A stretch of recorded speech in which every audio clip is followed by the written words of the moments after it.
Safety on the homestead is important, especially for our livestock. They can't know when something is unsafe, so it's up to us to make their environment as safe as possible. But there are other dangers that may not come across your mind. Getting it to the farm. Hi, this is Sue with Get to the Farm. Safety on the homestead is important, especially for our livestock.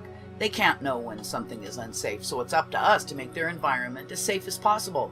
That includes items we use with them, like halters and collars, and also where we leave them when tied up. Halter safety.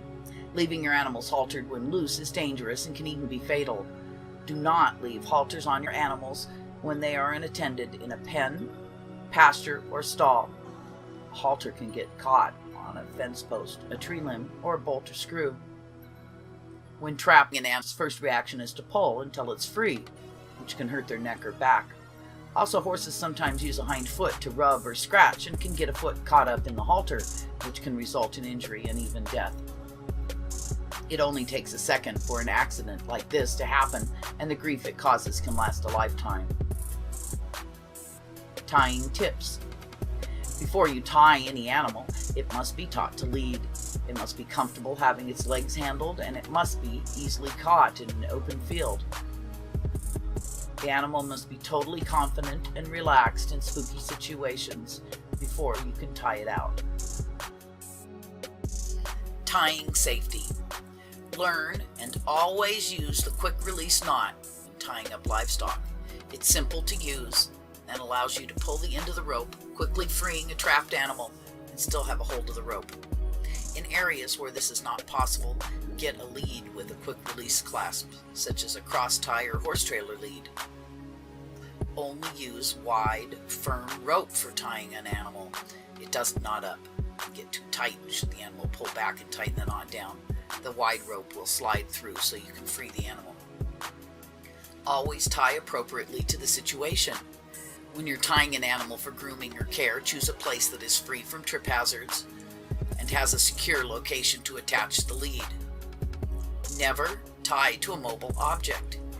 Think carefully when you tie up. Even a horse trailer can be moved by a frantic horse if it's not attached to a vehicle. Tie at eye level to the animal. Leave just enough rope free so they can reach the ground, about 1 to 2 feet depending on the animal you're tying up. Too high is uncomfortable for the animal and can leave too much lead in for area to fidget in. Too low allows them the opportunity to put a leg over the rope while pawing or moving around. Tethering and staking out. Staking out an animal seems like a great idea for that little patch of grass where you don't have fencing, but it can be very dangerous. Do not leave a tethered animal unattended. Severe injury and death can occur. Also be aware a frantic animal can and will hurt you when you try to rescue them. Should you try staking out, choose an area without obstructions. Even roots sticking out of the ground can catch the tether and cause a tangle. Be wary of tethering along a fence.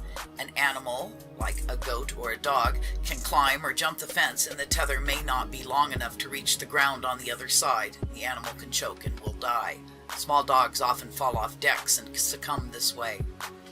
Always have at least one swivel in the tether. Without a swivel joint, the tether will wrap up and can even tighten down and choke and kill an animal on a collar, like a dog or a goat. Never tie out an animal that has not been trained to tie, and also trained to stake out. See our video on training an animal to lead and tie for more information.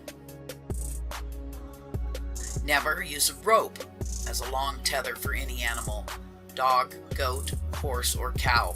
The rope will wrap around their feet, which can cause them to fall or can even cause horrible rope burns. Steel cable will also twist up and should be avoided. I hope this short video has given you some ideas to think about safety for your animals. You've put a lot of time and monetary investment into them, and they need to be kept safe.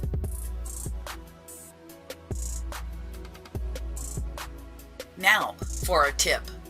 If you need to graze a small area and can't use electric net fencing, Try a pen made of 4 to 5 cattle panels or hog panels. Available in 12 to 16-foot panels, welded wire fencing is sturdy and light. A square or pentagon is a stable shape, even without fence posts, and easy to move around once or twice daily so that even a large animal can graze. Please comment below if you have had any situations that you had to remedy the design of your pen, or where your animal may have found loopholes in your pen design.